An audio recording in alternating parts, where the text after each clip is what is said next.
پیامبر میگه این سه گروه اولین کسانی هستند که وقت داخل جهنم انداخته میشوند جهنم با اینها شعله‌ورتر میشود. فکر نکنین که ملاها دیگه کلید بهشت دارن که اینجا نشستن، اینو پیش هستن، ما از پشتش. بدنم آتش میگیرد، قلبم میسوزد که خدایا پناه بده. خدا علیه و سلام شدیم که سه تا کس از همه اول به جهنم برده میشود. روز هم به مردم رساندم.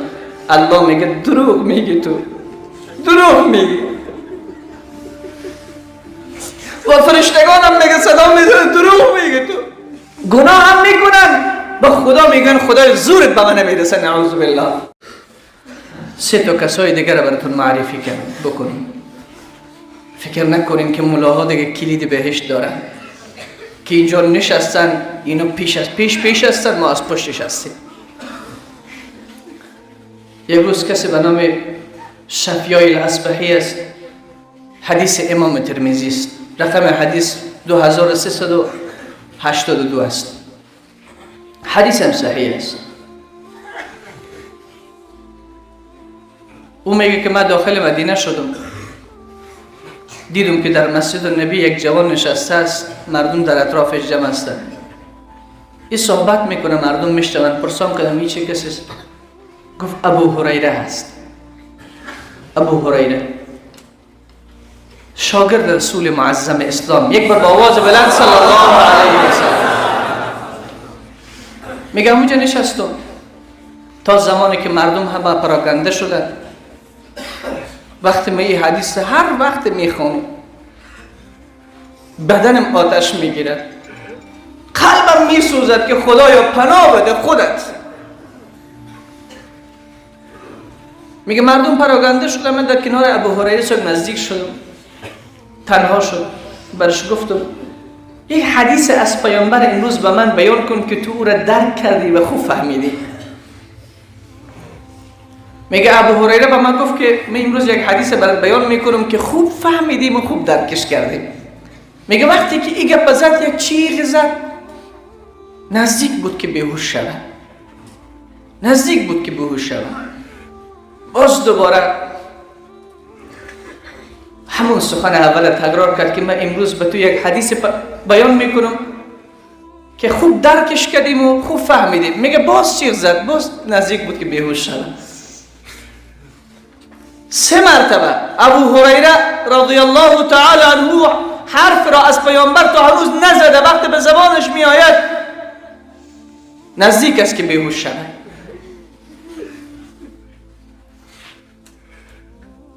میگه مرحله سوم به ما گفت که ما از رسول معظم اسلام صلی الله علیه و سلم شنیدیم که 3 تا کس از همه اول به جهنم برده می شود. 3 کس از همه اول به جهنم برده می شود. اول همین عالم هست. پناه بر خدا، پناه بر خدا. یا الله رحم بکن، یا الله به حال ما رحم بکن. پروردگار کدام عملی که تو پسندیدی و کدام عملی که به خاطر رضای تو انجام دادیم، پروردگار به ما رحم بکن. میگه عالم پیش کرده میشه، الله از پیشش پرسان میکنه من به تو علم او کتابی که به نبی خود ارسالش کردم، به نبی خود نازلش کردم، علمش برات ندادم؟ این عالم میگه بله پروردگار داری. میگه چی کردی؟ با کلام چی کردی؟ قاری هم هست، حتی در حدیث لفظ قاری می آید. میگه چه کردی با قرآن؟ میگه پروردگار شب و روز خدمت کردم، شب هم تلاوتش کردم، روز هم به مردم رساندم. الله میگه دروغ میگی، تو دروغ میگی. و فرشتگان هم میگه صدا میده دروغ میگی تو. ای خدایا من رساندم. الله میگه تو به خاطر این رساندی که مردم تو را عالم و قاری بگوید، به خاطر ریا بوده.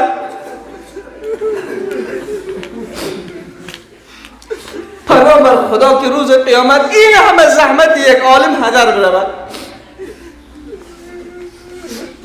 به خاطر این میگه ایره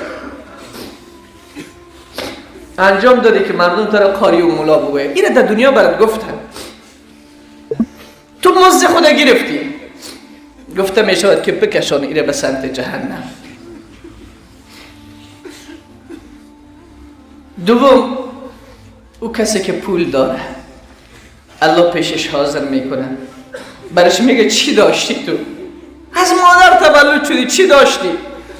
چه سختی ها را که نداشتی در آغاز زندگیت به تو پول دادم، تمام حاجت های تو برآورده شد، هرچی میخواستی با پولت انجام بدی انجامش میدادی. چی کردی؟ با پول امروز سیگرت میزنن، شراب، تابلتکه، پابجی، فیلم های مبتذل.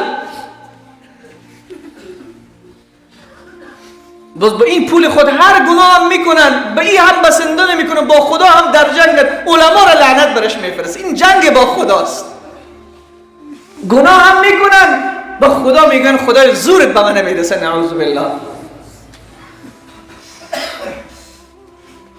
چی داشتی؟ همه حاجت های تو را برآورده کردم، چی کردی پول؟ میگه خدایا من در راه تو انفاقش کردم. الله میگه دروغ میگی. فرشته هم صدا میزن دروغ میگی تو. پروردگار میگوید ای بنده تو این مال ها را در راه خدا انفاق میکردی به خاطر که مردم تو را بگن خیلی سخیس فلانی، خیلی جواد است فلانی. میگه کش گویره به سمت جهنم. سوم مجاهد را میآورن. ای مجاهدین این را با آواز، با گوش باز بشنو، با قلب که گوشش باز باشد بشنو. مجاهد را می آورد، الله برش میگه چی کردی؟ میگه خدایا جان دادم در راه تو. الله میگه دروغ میگی. فرشته هم میگه دروغ میگه، تو به خاطر این نبرد کردی، به خاطر این جنگیدی تا مردم بگن خیلی شجاع هست فلانی. اولئک الثلاثه اول خلق الله تسعر لهم نار جهنم یوم القیامه. پیامبر میگه این سه گروه اولین کسانی هستند که وقت داخل جهنم انداخته میشوند، جهنم با اینها شعله ورتر میشود، درگیران جهنمند. گناهگاران، فاسقان، فاجران. پیامبر فرمود اولئک الثلاثه اول خلق الله. این سه گروه اولین سه گروهی هست که تسعر لهم نار جهنم، آتش جهنم با اینها شعله ورتر میشد. پس ریاکار هم جایش کجا بوده؟